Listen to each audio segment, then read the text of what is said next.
Welcome to Mother's Revenge, where heartfelt stories touch your soul and may even bring you to tears.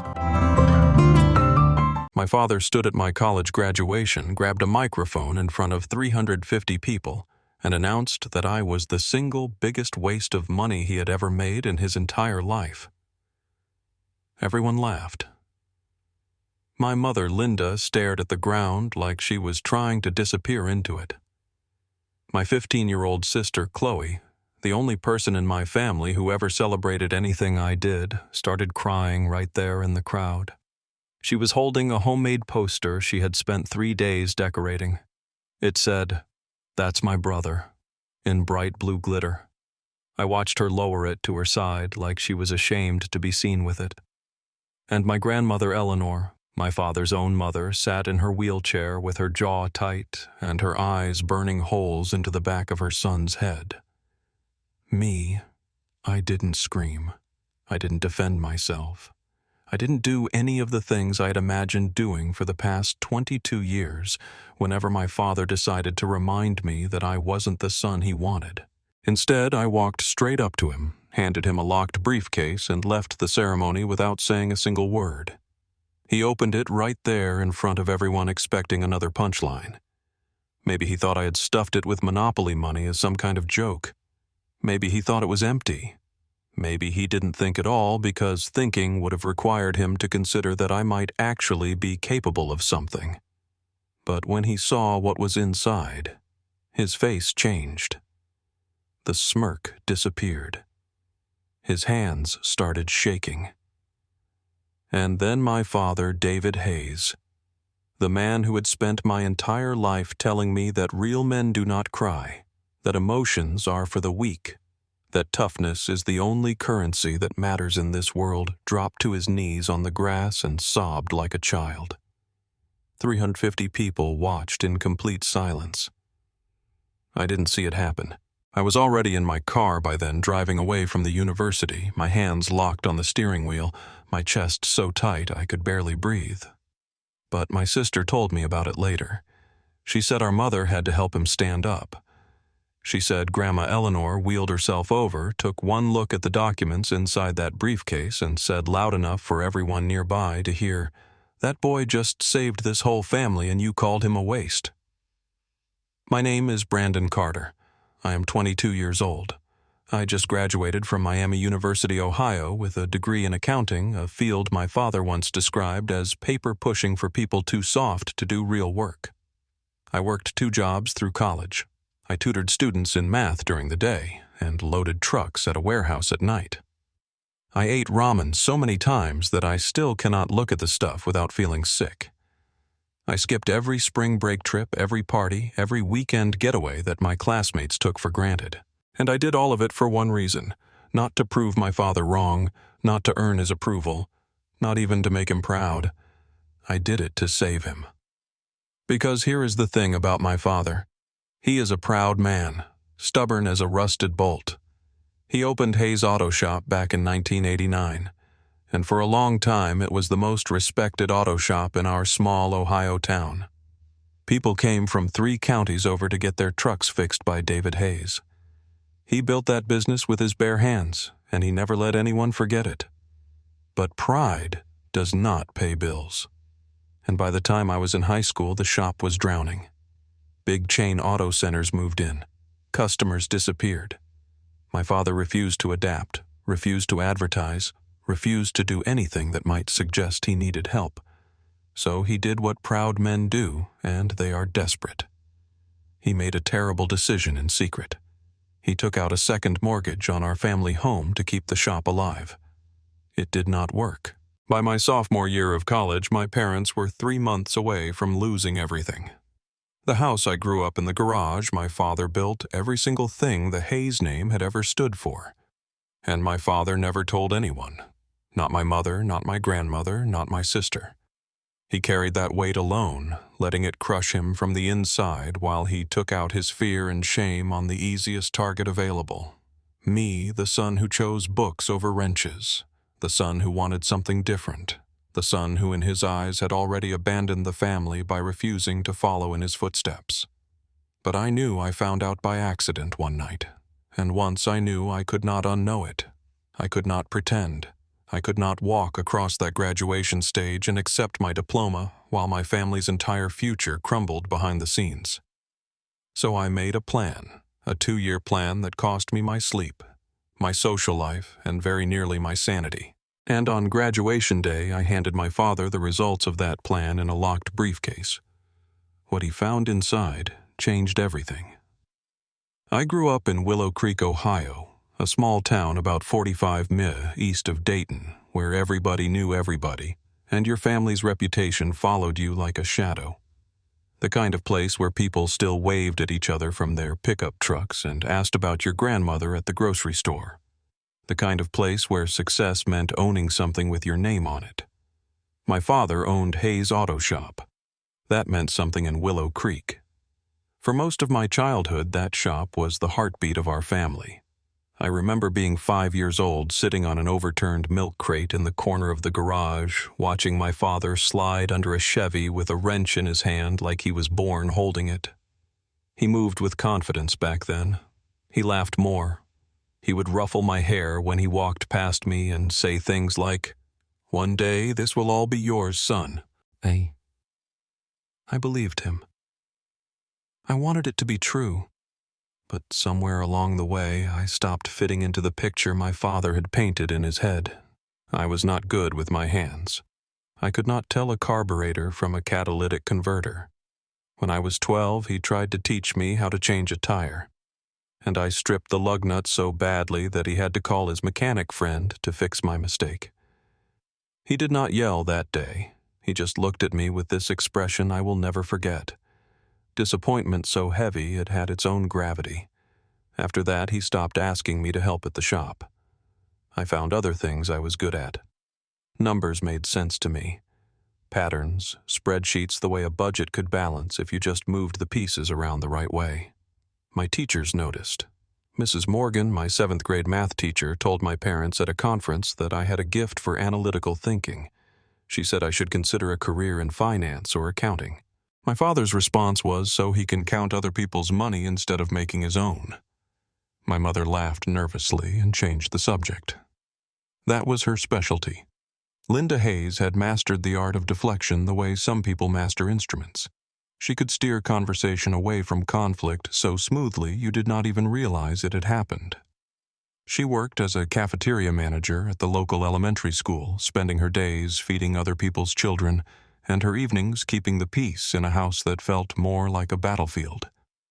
I used to resent her for that, for never standing up for me, for always smoothing things over instead of standing her ground. But as I got older, I started to understand. She was tired. She had been married to my father for almost 30 years. She had learned which fights were worth having and which ones would only make things worse. The problem was I was always in the not worth it category.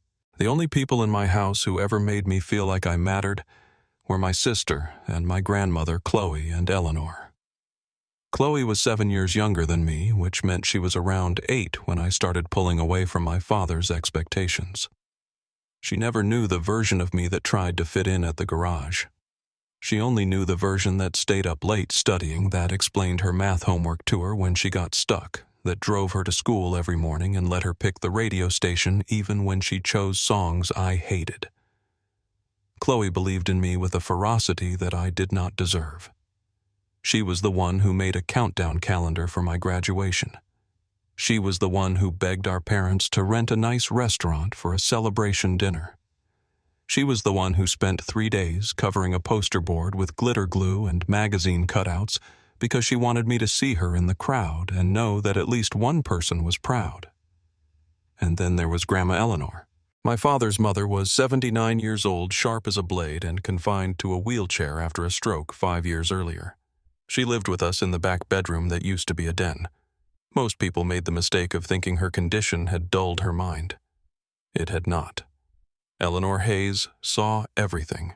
She heard everything, and she understood far more than anyone gave her credit for. She was the one who slipped me $20 for SAT prep books. She was the one who sat with me in the kitchen late at night and told me stories about my grandfather, a man who had also dreamed of something bigger than Willow Creek and never got the chance to chase it.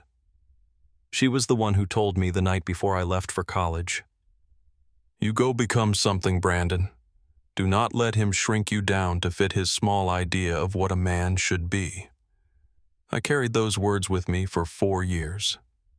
The morning of graduation, I woke up at 6:00 in the morning in my off-campus apartment. My roommate had already moved out. The walls were bare. My suitcases were packed by the door. In a few hours, I would walk across a stage, accept a diploma, and officially close one chapter of my life. I should have felt proud. I should have felt excited. Instead, I felt hollow because I knew what was waiting for me at that ceremony. I knew my father would find some way to make the day about himself. I knew my mother would stay silent. I knew Chloe would try her best to make me smile. And I knew Grandma Eleanor would be watching from her wheelchair, seeing everything and saying nothing until the moment it mattered most. And I knew what was sitting in the trunk of my car, a briefcase that had taken me 2 years to fill. A secret so heavy I had not been able to tell a single soul. I stood in front of the bathroom mirror and looked at myself for a long time. I barely recognized the person staring back. I had lost 15 lubs since freshman year, not on purpose, just from working too much and sleeping too little. My eyes had this tired, guarded look that had not been there before. But I had made it. Against every odd my father had stacked against me, I had made it. I put on my cap and gown.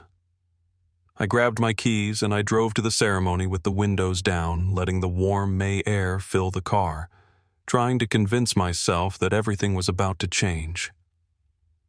I just did not know yet exactly how right I was. The ceremony was held outdoors in the university's main quad, a sprawling green space surrounded by old brick buildings and oak trees that had been there longer than anyone could remember. Folding chairs stretched across the lawn in neat rows, filled with thousands of graduates in matching black gowns. The sun was bright and warm, the kind of perfect spring day that felt like it had been ordered specifically for the occasion. I found my seat in the middle of the R section and tried to steady my breathing. My hands were sweating.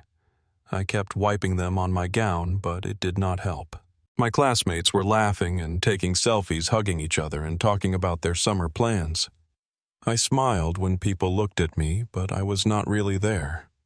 My mind was somewhere else entirely. I scanned the crowd until I found my family. My mother sat in the third row of the guest section, clutching her purse with both hands like it might fly away. She was wearing a floral dress I had never seen before, probably bought special for the occasion. Her face had that tight, nervous expression she always wore when she was bracing for something to go wrong. Next to her was Chloe, bouncing in her seat with excitement, holding up that glitter-covered poster board and waving it every time she thought I might be looking in her direction. Even from a distance, I could see her smile. It was the most genuine thing in that entire crowd. Grandma Eleanor sat at the end of the row in her wheelchair, a wide-brimmed hat shielding her face from the sun. She was not smiling, but when her eyes found mine across the sea of people, she gave me a single, slow nod. That nod meant more to me than any applause ever could. And then there was my father. David Hayes sat with his arms crossed over his chest, his jaw set in that familiar expression of impatience. He looked like a man who had somewhere better to be. He was wearing his good flannel shirt, the one he saved for funerals and church on Easter, but he had not bothered to iron it. His posture screamed that he was doing everyone a favor just by showing up. I turned back around and stared at the stage, willing myself to get through the next 2 hours. The ceremony itself was long. Speeches about futures and possibilities, about doors opening and new chapters beginning. The valedictorian talked about resilience. The university president talked about legacy. None of it landed for me. I was just counting minutes waiting for my name to be called so I could walk across that stage, shake a hand, accept a piece of paper, and finally be done. When they called my name, I stood up and made my way to the stage. The walk felt longer than it should have. I could hear Chloe screaming from the crowd, her voice cutting through the polite applause like a bell. I glanced toward my family as I crossed the stage. My mother was clapping. Grandma Eleanor had her hands raised. My father was looking at his phone. I accepted my diploma, shook the dean's hand, and walked off the other side of the stage. It was over. 4 years of work sacrifice and exhaustion, and it was finally over. After the ceremony ended, families flooded the lawn. Everywhere I looked, there were parents hugging their children, taking photographs, laughing and crying and celebrating. I made my way through the crowd toward my family diploma in hand, trying to convince myself that maybe today would be different. Maybe my father would surprise me. Maybe he would shake my hand, look me in the eye, and say something kind. I should have known better. A family nearby had rented a small PA system for their own celebration, the kind with a portable microphone and a speaker on a stand. They were taking turns giving toasts to their daughter, a girl I recognized from my statistics class. It was sweet, wholesome, the kind of thing normal families did. And then I watched my father walk over to them. He said something to the father of the family, clapped him on the shoulder like they were old friends, and then took the microphone right out of his hand. My stomach dropped. David tapped the microphone twice, and the feedback squeal cut through the noise of the crowd. People turned to look. Conversation stopped. My mother's face went pale. "Excuse me, everyone," my father said, his voice booming across the lawn. "I just want to say a few words about my son, the big college graduate." I stopped walking. My feet felt like they were made of concrete. Chloe lowered her poster. Grandma Eleanor's hands tightened on the armrests of her wheelchair. My father smiled at the crowd, soaking in the attention like it was sunlight. "I have got 3 kids," he continued. "Well, 2 that turned out right anyway."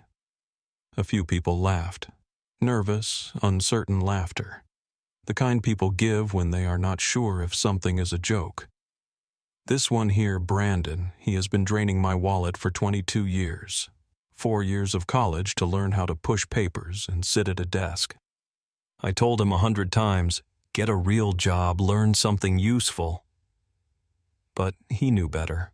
He always knows better. More laughter, now louder. People who did not know any better thought this was a bit of roast. A father playfully teasing his son. But I saw my mother's face. I saw Chloe's tears. I saw Grandma Eleanor's expression harden into something cold and furious. "So here is to my son," my father said, raising an invisible glass. "The most expensive disappointment I have ever made." He handed the microphone back to the confused family, grinning like he had just delivered the performance of a lifetime. People clapped, some even cheered. I stood frozen in the middle of the lawn. 350 strangers staring at me. My diploma clutched in my hand like a shield that could not protect me from anything. And all I could think about was the briefcase in my trunk. For a long moment, I could not move. My father's words hung in the air like smoke, and I could feel every pair of eyes on the lawn shifting between him and me, waiting to see what I would do. Some people were still chuckling. Others had gone quiet, sensing that something was not quite right about what they had just witnessed. My mother was frozen in place, her hand still raised in a half clap that had died the moment my father opened his mouth. Chloe had buried her face in her poster, her shoulders shaking, and Grandma Eleanor was staring at her son with an expression I had never seen before. It was not anger. It was something deeper, something that looked a lot like grief. I had imagined this moment 1,000 times. Not this exact scenario, but something like it. A public humiliation. A final confirmation that no matter what I achieved, no matter how hard I worked, my father would never see me as anything other than a disappointment. In my imagination, I always fought back. I screamed. I listed every sacrifice I had made, every sleepless night, every meal I skipped so I could save another $20. I made him feel small the way he had always made me feel small. But standing there in the middle of that crowd, I did not feel anger. I felt something worse. I felt calm because I knew something my father did not. I knew what was sitting in the trunk of my car locked in a black leather briefcase that I had purchased from a thrift store for $10. I knew what those documents represented. 2 years of my life, 2 years of choices that nobody knew about, except me. It started the summer before my junior year. I had come home for a weekend visit, something I rarely did because being in that house felt like wearing a shirt 2 sizes too small. My parents had gone to bed early, and I was sitting in the kitchen drinking a glass of water when I heard them arguing through the thin walls of their bedroom. My mother's voice was high and strained. "David, we cannot keep pretending this is not happening. The bank called again. They said, if we miss one more payment, they are starting foreclosure proceedings." My father's voice was low and defensive. "I am handling it, Linda. I have always handled it. You took out a second mortgage without telling me. You put this house up as collateral for the shop. How is that handling it? The shop is going to turn around. It always does. I just need more time." "We do not have more time. We have 3 months, maybe less." I sat in that dark kitchen for an hour after they stopped talking, my mind racing. A second mortgage foreclosure, 3 months. My father had gambled our family's home to save a business that had been bleeding money for years, and he had told no one. He had let my mother believe they were struggling but stable. He had let my grandmother live under a roof she did not know was about to be taken away. He had let Chloe plan for a future in a house that might not belong to us by Christmas. And he had spent years blaming me for being a financial burden while he was the one driving us off a cliff. I should have been angry. Part of me was. But a bigger part of me understood something I wished I did not. My father was not evil. He was terrified. He was a proud man who had built his identity around being a provider, and he was watching that identity crumble. He did not know how to ask for help. He did not know how to admit failure. So he lashed out at the safest target available, the son who had already disappointed him, the son who would not fight back. That night I made a decision. I went back to campus and started doing the math. I calculated how much my father owed on the second mortgage. I researched the penalties, the interest rates, the legal process of foreclosure. I contacted the bank under the pretense of being a family financial advisor and got them to send me the full breakdown of the debt. The number was massive, far more than I had in my savings account, which at that point was barely $500, but I also saved from extra tutoring, freelance bookkeeping, and occasional bonuses, making it achievable over 2 years. But it was not impossible. I picked up a second job at a warehouse 30 minutes from campus. The shifts ran from 10:00 at night until 6:00 in the morning, loading boxes onto trucks until my arms felt like they were going to fall off. I started tutoring during the day, charging $15 an hour for math and accounting help. I took on freelance bookkeeping projects for small businesses, working on spreadsheets during my lunch breaks and between classes. I stopped eating out. I stopped buying new clothes. I stopped doing anything that was not absolutely necessary for survival or making money. My roommate thought I had developed some kind of obsessive disorder. My friends stopped inviting me to things because I always said no. My grades slipped slightly because I was running on 4 hours of sleep most nights. But every week my savings account grew. I never told anyone what I was doing. Not my mother, who would have cried and tried to stop me. Not Chloe, who was too young to carry that kind of secret. Not Grandma Eleanor, even though part of me suspected she already knew something was wrong. I carried the weight alone because that was the only way I knew how to carry it. 1 week before graduation, I made the final payment. I sat in my car outside the bank, holding the receipt in my hands, and I cried for the first time in 2 years. The Carter family home was safe. The garage was paid off. My father's debt was gone. I had the documents placed in a briefcase along with a letter I had written and rewritten 6 times. I planned to give it to him after the ceremony privately, without fanfare, a quiet gift from a son who wanted nothing in return, except maybe finally a moment of peace between us. But then he grabbed that microphone and everything changed. I looked at my father across the lawn, still grinning, still accepting congratulations from strangers who thought he was funny. I looked at my mother's broken expression, my sister's tears, my grandmother's fury, and I walked to my car. The walk to my car felt like it took forever. I could feel people watching me, whispering, wondering what the quiet kid in the wrinkled gown was going to do after being publicly humiliated by his own father. I kept my eyes straight ahead. I did not look back. I did not give anyone the satisfaction of seeing me break. My car was parked at the far end of the lot, a 12-year-old Honda Civic with a dent in the rear bumper and an air conditioning system that had stopped working 2 summers ago. I had bought it with my own money when I was 17, and it had carried me through every chapter of my life since then. It had driven me to my first job interview, my first college visit, my first day of freshman orientation, and now it was carrying me through this. I opened the trunk and stared at the briefcase sitting inside. It was nothing special to look at black leather scuffed at the corners with brass latches that stuck a little when you tried to open them. I had found it at a Goodwill for $10 and thought it looked professional enough to hold something important. I never imagined it would hold something this important. I picked it up. It was heavier than it looked, not because of the documents inside, but because of what they represented. 2 years of my life, 2 years of silence and sacrifice and grinding myself down to nothing so that my family could keep the only things that mattered to them. I closed the trunk and walked back toward the lawn. The crowd had started to thin out. Some families were heading to their cars. Others were taking final photographs in front of the university banners. My father was standing near the spot where he had given his little speech talking to a man I did not recognize, probably someone who had laughed at his joke and wanted to shake his hand. My mother saw me first.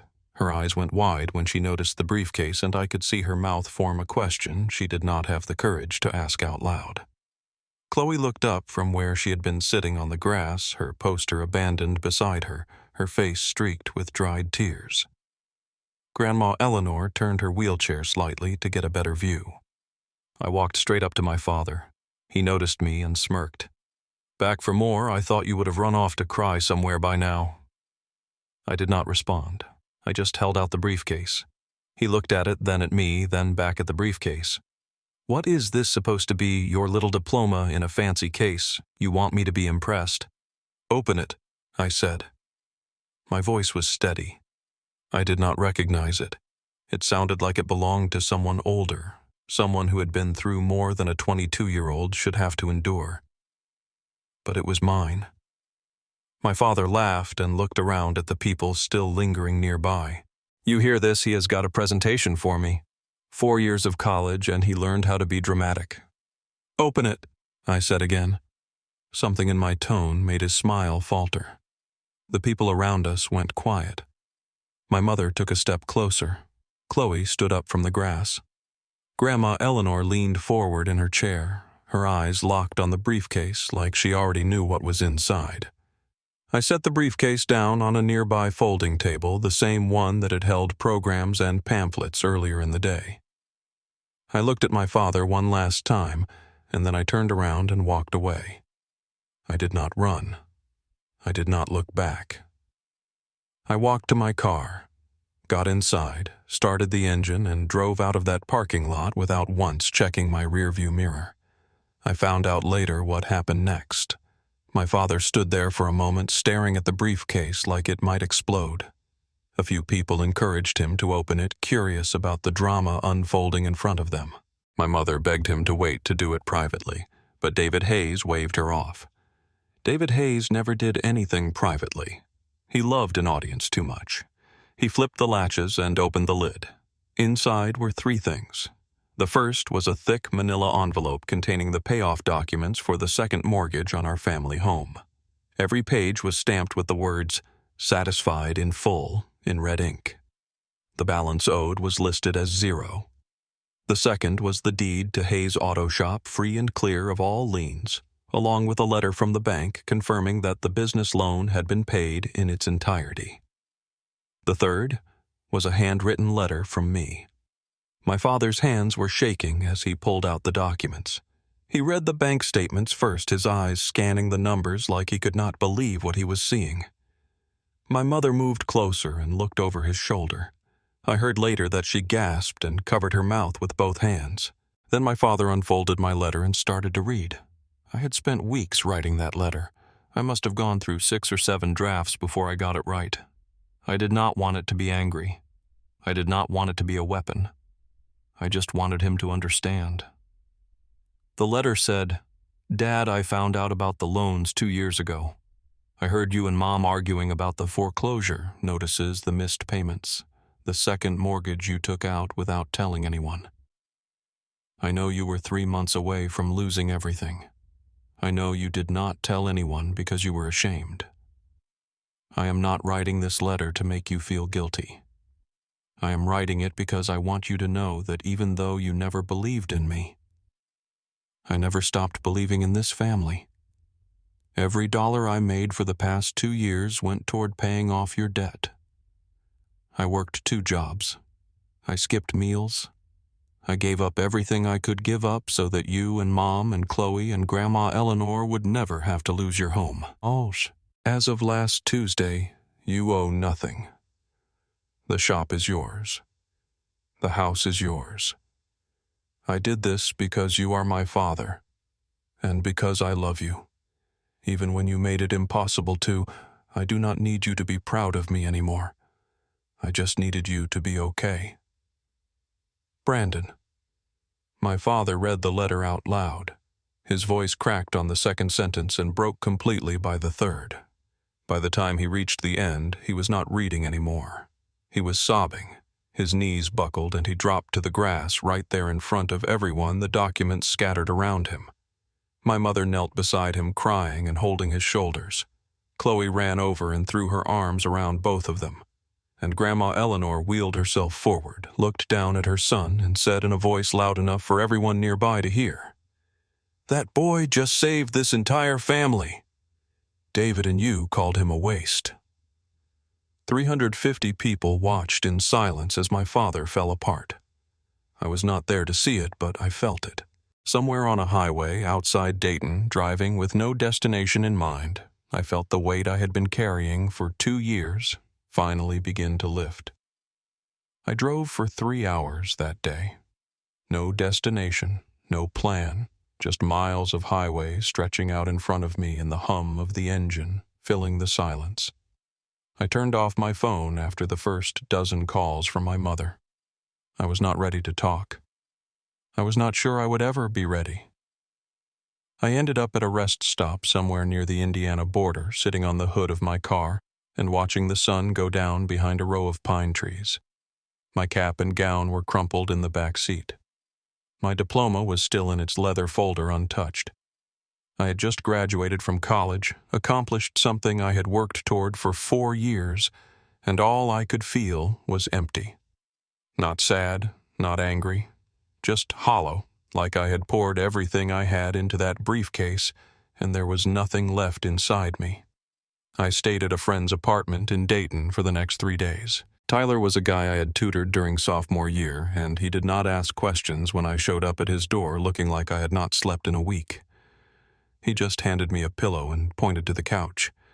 That was the kind of friend I needed. I did not answer my phone. I did not check my messages.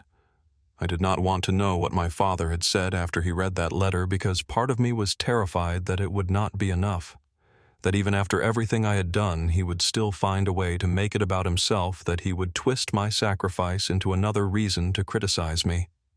On the 4th day, there was a knock at the door. Tyler answered it, and I heard a voice I recognized immediately. Low, rough, hesitant, in a way I had never heard before. "Is Brandon here?" I sat up on the couch. My father was standing in the doorway, looking like he had aged 10 years in 4 days. His eyes were red and swollen. His clothes were wrinkled. He was holding a cup of gas station coffee in one hand and a folded newspaper in the other, an old habit he had whenever he did not know what to do with himself. Tyler looked at me. I nodded. He stepped aside and let my father in. We sat across from each other in Tyler's small living room, neither of us speaking for what felt like an eternity. I could hear the clock on the wall ticking. I could hear my own heartbeat pounding in my ears. I had imagined this conversation 100 times, but now that it was happening, I had no idea what to say. My father spoke first. I did not know. His voice was barely above a whisper. About the money. About what you did. I did not know, Brandon. I know you did not, I said. That was the point. He looked down at his hands. They were shaking. I had never seen my father's hands shake before. Those hands had built an entire business. They had fixed 1,000 engines, replaced 1,000 tires, held tools with absolute confidence for as long as I could remember. Now they trembled like leaves. I spent my whole life thinking strength meant never asking for help, he said. Never showing weakness, never letting anyone see you struggle. I thought if I pushed you hard enough, you would become tough like me.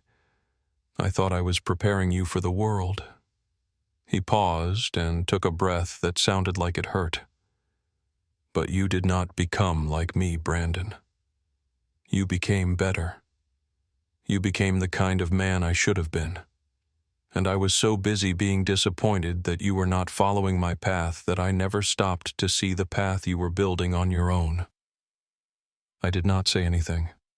I could not. There was a lump in my throat the size of a fist. I do not deserve what you did. My father continued. I do not deserve your forgiveness. I do not even deserve to be sitting here right now. But I am asking if you will let me. I want to try. I wanted to be the father I should have been. I know it is late. I know I have wasted 22 years, but I do not want to waste whatever time we have left. I looked at my father, really looked at him for the first time in years. I saw the gray in his hair that had not been there when I left for college. I saw the lines around his eyes, the slump in his shoulders, the fear buried deep beneath the surface. I saw a man who had spent his whole life building walls and was finally watching them crumble. I did not forgive him that day. Forgiveness is not something you hand over like a briefcase full of documents. It is something you build slowly, brick by brick, conversation by conversation. It takes time. It takes effort. It takes both people showing up even when it is hard. But I agreed to try. Over the following months, things started to change. My father went to therapy for the first time in his life, something I never thought I would see. He apologized to my mother for the secrets he had kept, for the burden he had placed on her without her knowledge. He apologized to Chloe for the years of tension that had made our home feel like a war zone. He even apologized to Grandma Eleanor, who told him she had been waiting 30 years to hear him admit he was wrong about something. The shop started turning a profit again. Without the weight of the debt crushing him, my father was able to focus on the work he loved instead of just surviving. He hired a young mechanic to help out something he never would have done before. He even started advertising, putting up a small sign on the highway that said, Hayes Auto Shop, family owned, since 1989. I took a job at an accounting firm in Dayton, close enough to visit on weekends, but far enough to have my own life. I call home every Sunday. Chloe sends me pictures of the shop and updates about her classes. She is thinking about going to college now, something she never talked about before. She says she wants to be a teacher. And every few months I get a text from my father. Just 3 words, always the same. Proud of you. I used to think I needed those words to feel like I was worth something. I used to think that if my father would just say them once, everything would be okay. But standing in that parking lot on graduation day, watching him make a fool of himself in front of 350 people, I realized the truth. I was never doing it for his approval. I was doing it because that is who I am. I am someone who shows up even when no one is watching. Someone who loves even when it is hard. Someone who carries the weight because it needs to be carried, not because anyone asked me to. And if that makes me a disappointment to some people, then I am proud to be that kind of disappointment. Because in the end, the people who matter will see you for who you really are. And the ones who do not, they will come around eventually, or they will not. Either way, you keep going. You keep building. You keep becoming the person you were always meant to be. That is the lesson my father never taught me. That is the lesson I taught myself. If this story moved you, if it made you think about your own family or your own struggles, I want you to do something for me. Hit that like button, share this story with someone who needs to hear it. Drop a comment below and tell me your story. I read every single one of them, and I promise you your voice matters. And if you have not already subscribed to updates so you never miss another story. Stories are shared every week, each one designed to remind you that no matter what you are going through, you are not alone. Thank you for watching. Thank you for listening, and thank you for being part of this community. I will see you in the next.